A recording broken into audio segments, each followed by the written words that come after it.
So the bad news, as we all know, there's a lot of volatility. You know, the shoes dropped a couple of times with Wall Street, and we don't know when it'll drop again. There's talk about devaluation of the dollar and all that fun stuff. There's external competition. You know, there's less business to be had in most industries, and so there's a lot of competition on that front. But the one that interests me even more is internal competition. Those that have jobs are, you know, doing that arm wrestling thing. This is funny and as a physical thing, but even more disturbing is the emotional damage that's happening when people are doing that infighting and creating walls and turf and all of that, right? So that's the internal competition that happens. Well, here's the first stat. A great company, Blessing White, does a global survey, and they put out their results every year. So this is from their employee engagement report of 2011. And globally, only 1 out of 3 employees are engaged.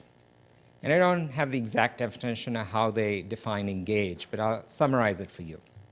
That people are passionate, are really into what they're doing, and enjoy coming to work in the morning.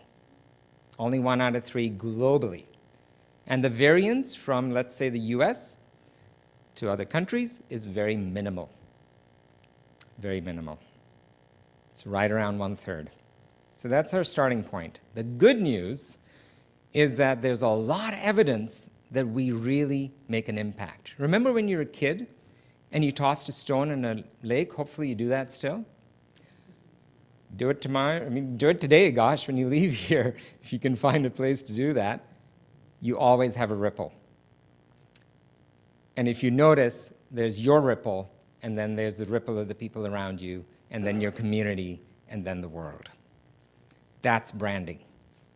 And that's exactly what's happening when we don't pay attention to what's happening with that 2/3 that are not engaged.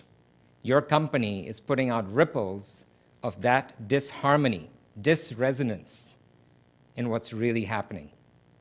And they're just doing the motions. They're selling products and services, and they're fearful.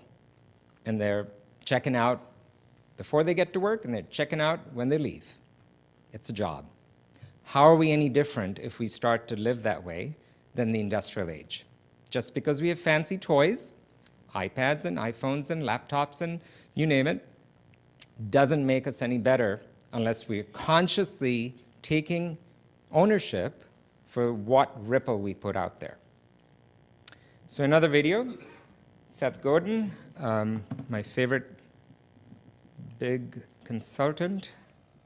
Hi, Success Readers. My name's Seth Godin. I just wrote a new book. It's called Poke the Box.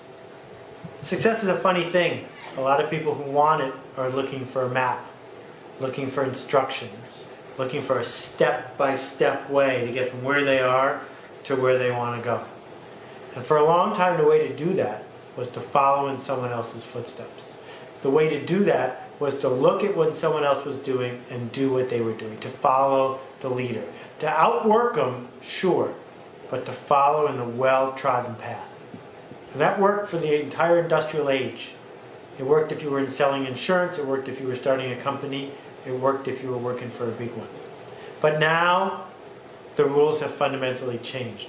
And they've changed because our culture has changed. Our economy has changed. Now, you have to make your own path. Now you have to climb your own ladder. Now, step by step by step is not about following the person who came before you. It's about making the choice to initiate, to lead, to poke, to do something new. I know it's scary, that's why it's rare. The scarcity of it makes it valuable. What we're waiting for is for you to do what you're capable of, for you to do what all of us are here to do, which is to make a difference, which is to do work worth doing. Thanks.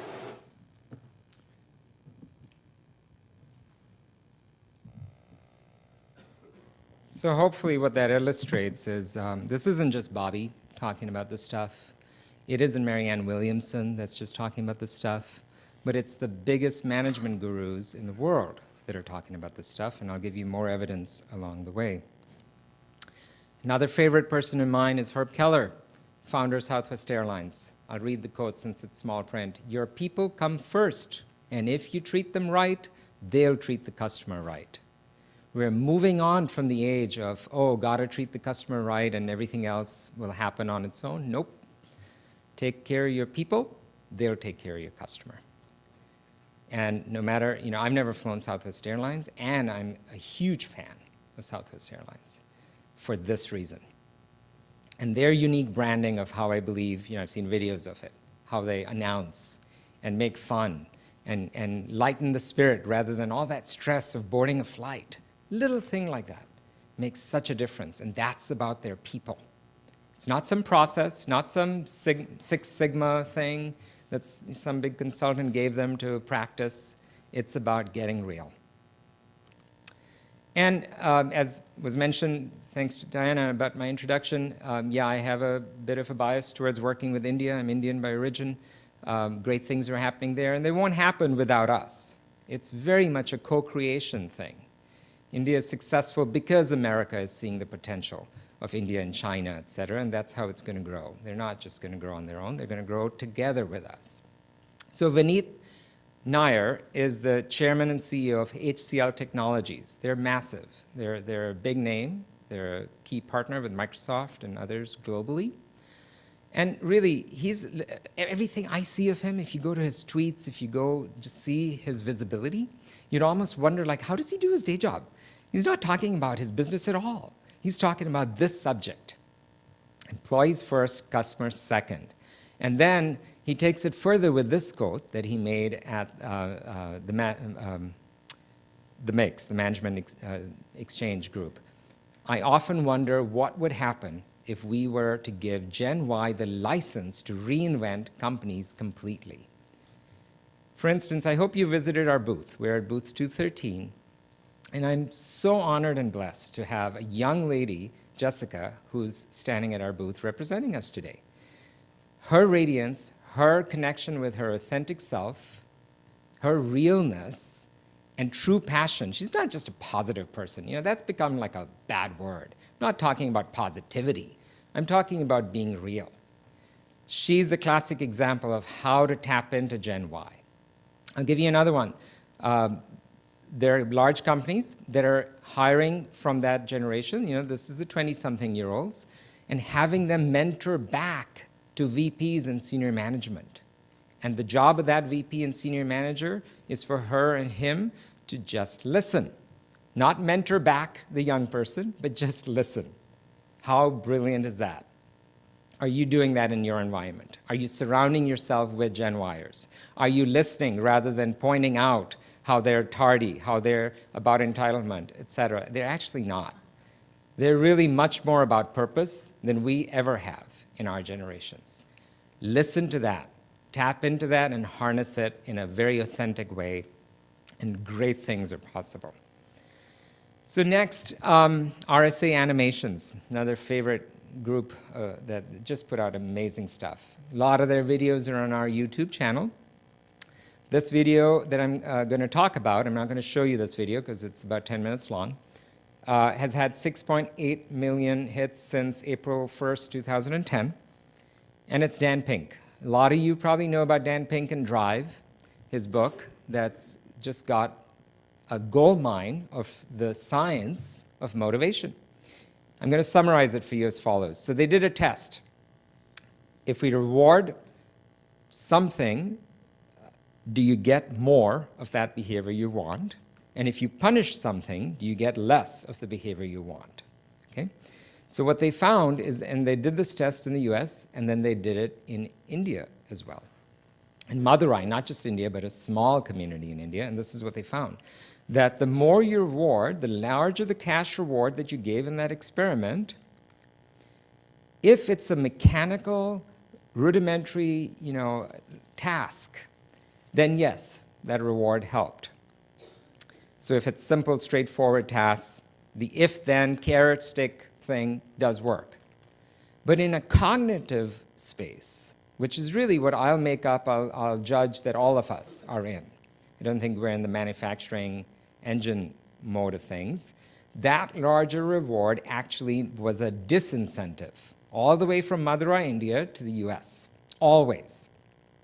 And this research was done, by the way, part of it was funded by the Federal Bank, Federal Reserve Bank of the United States. So this is not some small little piece of research. Plus, he's, in the book Drive, really combined many pieces of research from many different sources over 30 years to conclude the following in a minute. And before I go there, that yes, money is important, but you've got to take it off the table.